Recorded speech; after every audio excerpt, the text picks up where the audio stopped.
యాదాద్రి భువనగిరి జిల్లా రైతుల సంక్షేమమే రాష్ట్ర ప్రభుత్వ ధ్యేయమని వ్యవసాయ శాఖ మంత్రి తుమ్మల నాగేశ్వరరావు అన్నారు. వలిగొండ రామన్నపేట వ్యవసాయ మార్కెట్ కమిటీ నూతన పాలకవర్గం ప్రమాణ స్వీకారోత్సవం వలిగొండలో నిర్వహించారు. కార్యక్రమానికి ముఖ్య అతిథిగా వ్యవసాయ శాఖ మంత్రి తుమ్మల నాగేశ్వరరావు, భువనగిరి శాసనసభ్యులు కుంభం అనిల్ కుమార్ రెడ్డి, నకరేకల్ శాసనసభ్యులు వేముల వీరేశంలు పాల్గొన్నారు. ఈ సందర్భంగా జిల్లా గ్రంథాలయ సంస్థ చైర్మన్ అవేజ్ చిస్తి, మండల పట్టణ అధ్యక్షులు పాసం సత్తిరెడ్డి, కంకల కిష్టయ్య, గరిసే రవి, కొండూరు సాయి, పల్లెర్ల సుధాకర్, మార్కెట్ కమిటీ డైరెక్టర్లు జక్కా దామోదర్ రెడ్డి, తవటం నరహరి, నాగిల్ల కృష్ణమూర్తి, కాంగ్రెస్ పార్టీ నాయకులు, కార్యకర్తలు తదితరులు పాల్గొన్నారు.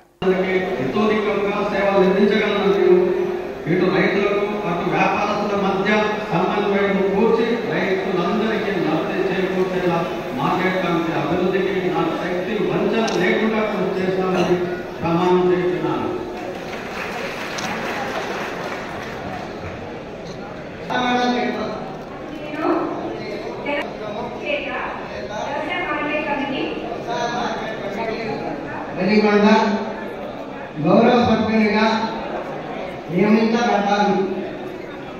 నేను వ్యవసాయ మార్కెట్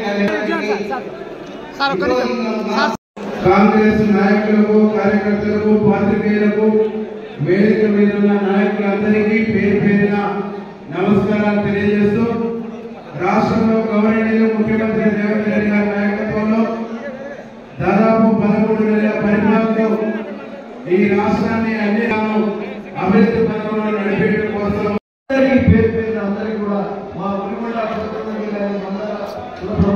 అందరికీ పేరు పేరున నా యొక్క నమస్కారాలు, అట్లే పాత్రికేయులకు కూడా నా యొక్క నమస్కారాలు. చాలా సంతోషం. ఈరోజు యాక్చువల్గా ఇది ఎప్పుడో జరగాల్సిన కార్యక్రమం ఇది.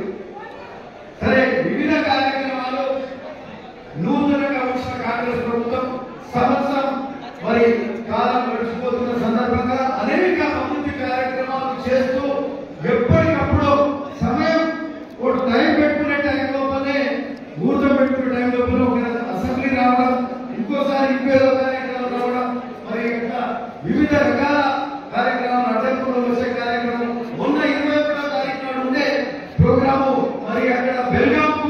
ఈ రాష్ట్రంలో రైతన్న నేతలను ఇద్దరిని కాపాడుకుంటేనే తెలంగాణ సంతోషంగా ఆనందంగా ఉంటుంది అని చెప్పి ముఖ్యమంత్రి గారి యొక్క ఆలోచన, కాంగ్రెస్ పార్టీ యొక్క కోరిక. కాంగ్రెస్ పార్టీని గెలిపించినటువంటి మీకు, అధికారంలో తెచ్చినటువంటి మీకు, రైతాంగ సోదరులకి, గ్రామీణ తెలంగాణ మొత్తం సీట్లని కాంగ్రెస్ పార్టీని గెలిపించారు. అందుకని ముఖ్యమంత్రి గారు ఎప్పుడైనా సరే, అన్న నాకు కష్టాలు ఉన్నాయి, నాకు ఆర్థిక పరమైన ఇబ్బందులు ఉన్నాయి, పైసలు లేకపోయినా ఇచ్చిన వాగ్దానాన్ని నెరవేర్చండి, తర్వాత చూసుకుందామని చెప్పి కొన్ని పథకాలను పక్కన పెట్టైనా సరే ఇచ్చినటువంటి గ్యారెంటీలతో పాటు రైతులకి, నేతలకు ఇచ్చినటువంటి వాగ్దానాన్ని నెరవేర్చడానే కాంగ్రెస్ ప్రభుత్వం యొక్క రేవంత్ రెడ్డి గారి యొక్క లక్ష్యం అని చెప్పి ఈ సందర్భంగా మనం చేస్తున్నాం. అందుకనే భారతదేశంలో ఏ రాష్ట్ర ప్రభుత్వం కూడా ఒకే ఒక సంవత్సరంలో 30,000 కోట్ల రూపాయలు రైతుల జేబుల్లోకి పంపించినటువంటి ఏకైక ప్రభుత్వం తెలంగాణ ప్రభుత్వం, రేవంత్ రెడ్డి గారి ప్రభుత్వం. 21,000 కోట్లు 2 లక్షల వరకు ఉన్నటువంటి రుణమాఫీ చేశాం. గత ప్రభుత్వం రైతు బంధు పేరు మీద పైసలు ఇవ్వకపోతే ముఖ్యమంత్రి గారు వచ్చిన తర్వాత ఏప్రిల్ నెలలో రైతాంగానికి ఇబ్బంది అవుతుంది.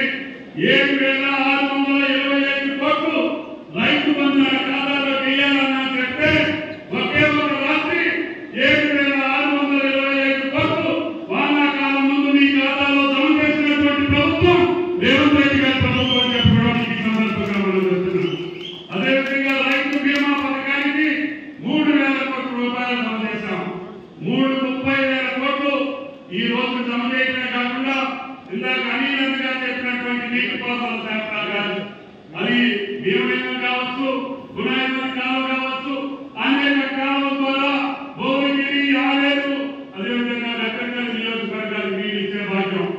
ఆ రోజు నీటిపారుదల శాఖ మంత్రిగా ఉన్నప్పుడు రాఘవరెడ్డి గారికి ఎమ్మెల్యే ఉండేవారు. అయ్యా, నాకు శ్రీశైలం నుంచి టన్నెల్ లేట్ అవుతుంది, మీరు ముందు లిఫ్టిగేషన్ పెట్టండి ఎన్టీఆర్ రామారావు గారి మీద ఒత్తిడి తీసుకొచ్చి ఆ రోజు నాకు అవకాశం ఇచ్చారు. అందుకని ఎస్ఎల్బిసి పూర్తి చేసే అవకాశం జరిగింది.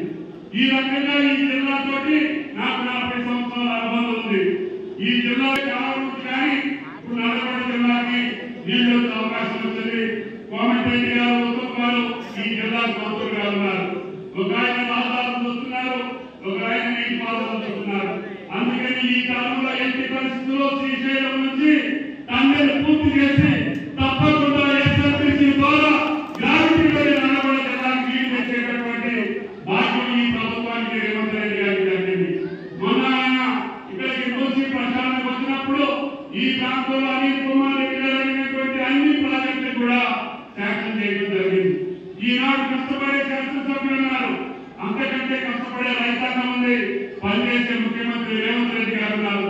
తప్పకుండా మీ యొక్క అవకాశాలకు తగ్గట్టుగా, అవసరాలకు తగ్గట్టుగా తెలంగాణ ప్రభుత్వం, కాంగ్రెస్ ప్రభుత్వం ఇచ్చిన మాటలు నిలుపుకోవడం కోసం ఎన్ని కష్టాలున్నా మీ అవసరాలు తీరుస్తామని చెప్పి మీకు ఈ సందర్భంగా మనం చేస్తున్నాం.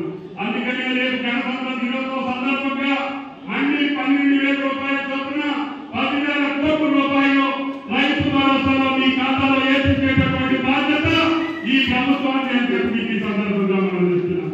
ఇన్ని కార్యక్రమాలు మానేసినటువంటి రుణమాఫీ